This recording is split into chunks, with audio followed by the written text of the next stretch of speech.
Bonjour mesdames et messieurs et bienvenue à cette édition de la mi-journée. D'abord l'actualité sur le plan africain, renforcement des dispositifs de sécurité au Burkina Faso. Après l'attaque terroriste du 15 janvier dernier, un conseil interministériel a été créé pour lutter contre le terrorisme. Au Burkina Faso, le gouvernement décide de créer un comité interministériel en matière de sécurité.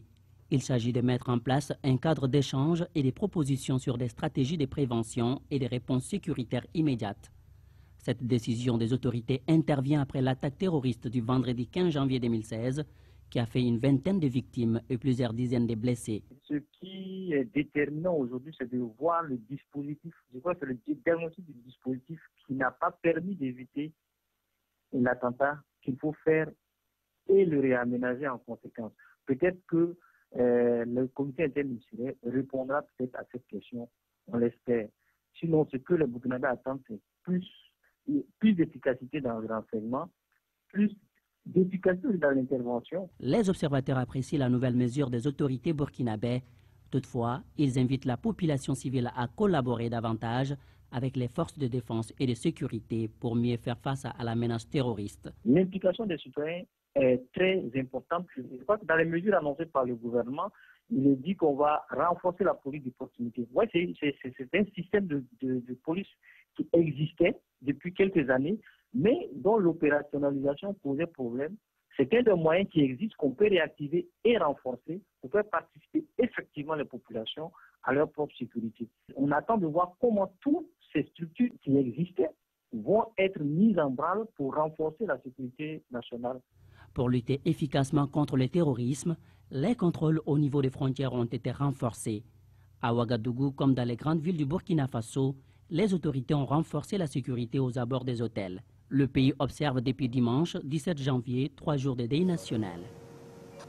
Toujours au Burkina Faso, le bilan s'alourdit après l'attaque terroriste de Ouagadougou. Après l'annonce de la mort d'une photographe en mission pour l'ONG Amnesty, les mesures de sécurité ont été renforcées dans le pays. Les patrouilles de la gendarmerie contrôlent désormais les axes routiers et les sites sensibles. Le bilan des attaques de vendredi à Ouagadougou s'alourdit et passe à 30 morts. La photographe franco-marocaine Leïla Alaoui est décédée des suites de ses blessures. Elle effectuait une mission pour l'ONG Amnesty International. Après ce raid meurtrier, les mesures de sécurité sont renforcées dans le pays. Experts et enquêteurs français et burkinabés continuent leur travail sur les différents lieux des attaques. Ils ont reçu la visite du président burkinabé, Roch-Marc Christian Kaboré, et de son homologue du Bénin. Al-Qaïda au Maghreb islamique a revendiqué l'attaque et publié les photos de 3 assaillants. Ce rescapé témoigne de la cruauté des djihadistes. On est resté là-bas jusqu'ils sont revenus deuxième fois pour achever les blessés. Dès qu'ils ont fini de tirer, ils ont mis le feu. Moi, j'ai passé par le comptoir du bar en bas, rampé.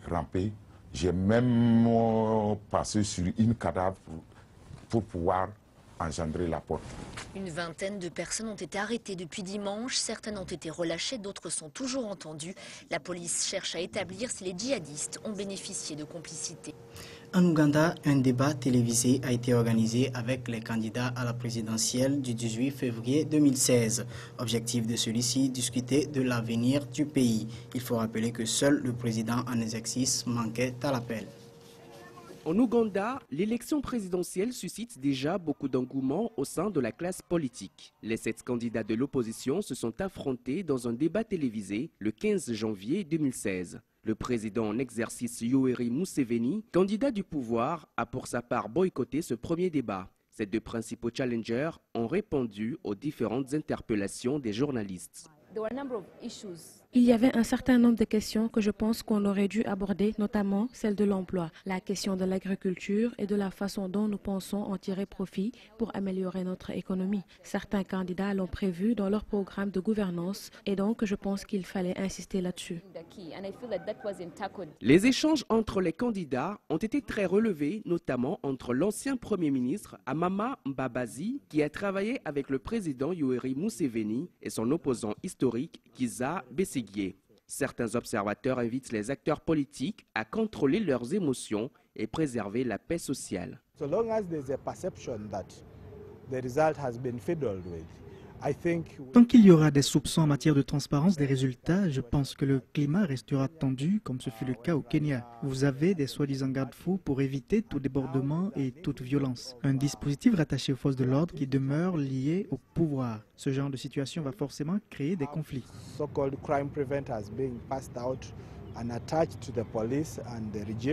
L'élection présidentielle est prévue pour le 18 février 2016. Le président Yoweri Museveni est arrivé au pouvoir en 1986. Il brigue cette année un nouveau mandat. Le climat politique est un peu tendu dans le pays à l'approche de l'ouverture officielle de la campagne électorale. Actualité sur le plan international. L'Autriche ne laissera plus transiter via son territoire les demandeurs d'asile dès la semaine prochaine. Vienne renforce ses contrôles aux frontières pour stopper l'afflux des migrants qui, pour la plupart, veulent se rendre en Scandinave. L'Autriche veut renforcer ses contrôles aux frontières pour stopper l'afflux de migrants qui continuent à braver le froid pour tenter de rejoindre l'Europe. Dès la semaine, Vienne laissera plus transiter via son territoire les demandeurs d'asile qui veulent pour la plupart se rendre en Scandinavie. Explication à Bruxelles du ministre autrichien des Affaires étrangères.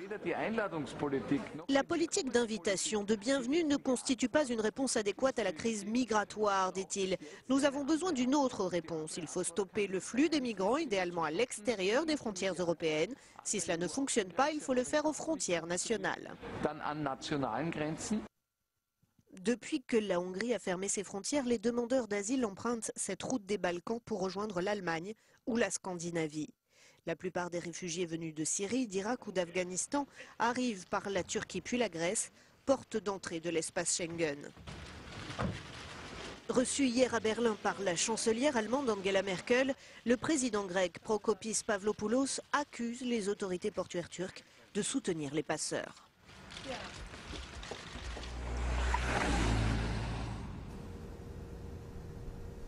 Mauvaise nouvelle pour Renault. Avant de proposer les véhicules à ses clients, le constructeur va rappeler ses voitures pour régler leur moteur et réduire les émissions telles que le CO2 et l'oxyde d'azote. L'annonce a été faite ce matin.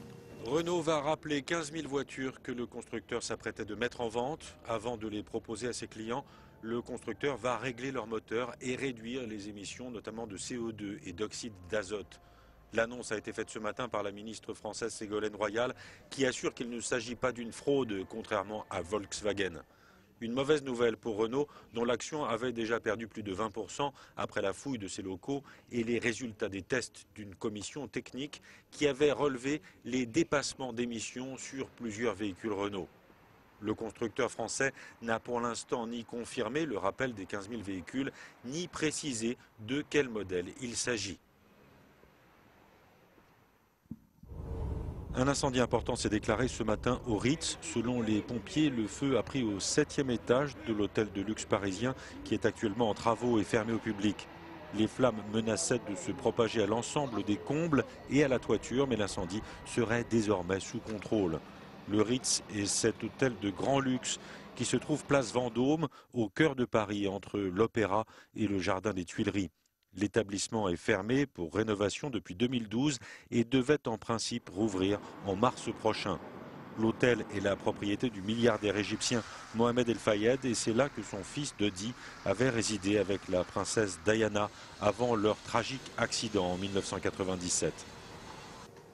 La Chine, seconde puissance économique mondiale, affiche un PIB de 6,8% et une croissance de 6,9% pour 2015. Ces chiffres inquiétants ont été publiés hier par le Bureau national des statistiques de la Chine. La croissance de la Chine est au plus bas depuis un quart de siècle. La seconde puissance économique mondiale affiche un produit intérieur brut de 6,8% pour 2015 selon les chiffres publiés hier par le Bureau national des statistiques, des chiffres qui embarrassent Pékin.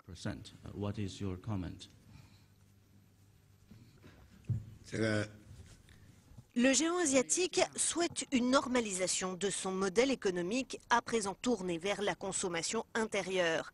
Il faut dire que la Chine a vu son activité manufacturière, largement tournée vers l'exportation, se contracter. Ajoutez à cela un secteur immobilier en berne, ce sont autant de piliers traditionnels de la croissance chinoise qui s'effritent.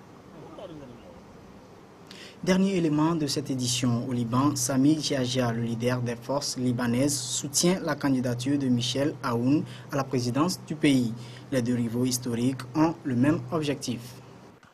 C'est une alliance politique inimaginable dans les années 80 au Liban. Samir Djadja, le leader des forces libanaises, soutient la candidature de Michel Aoun à la présidence du pays. Les deux rivaux historiques ont le même objectif, mettre fin à 20 mois de vacances du pouvoir et éviter l'effondrement du Liban. J'espère que le processus électoral se déroulera sans problème, dit Michel Aoun, et qu'une fois qu'il sera en place, j'apporterai mon soutien à tous les Libanais. Nous n'agirons pas de façon malveillante. Michel Aoun, chef du courant patriotique libre, a le soutien du Hezbollah. Samir Djadja, lui, celui des États-Unis et de l'Arabie saoudite. Ce rapprochement ne garantit pas encore la victoire du général Aoun. Il faut que d'autres formations politiques se rallient à sa candidature. Les futures tractations pourraient décider du sort de la présidence qui se jouera. C'est la fin de cette édition. Merci de l'avoir suivi et bonne suite de nos programmes sur la radio-télévision Delta Santé.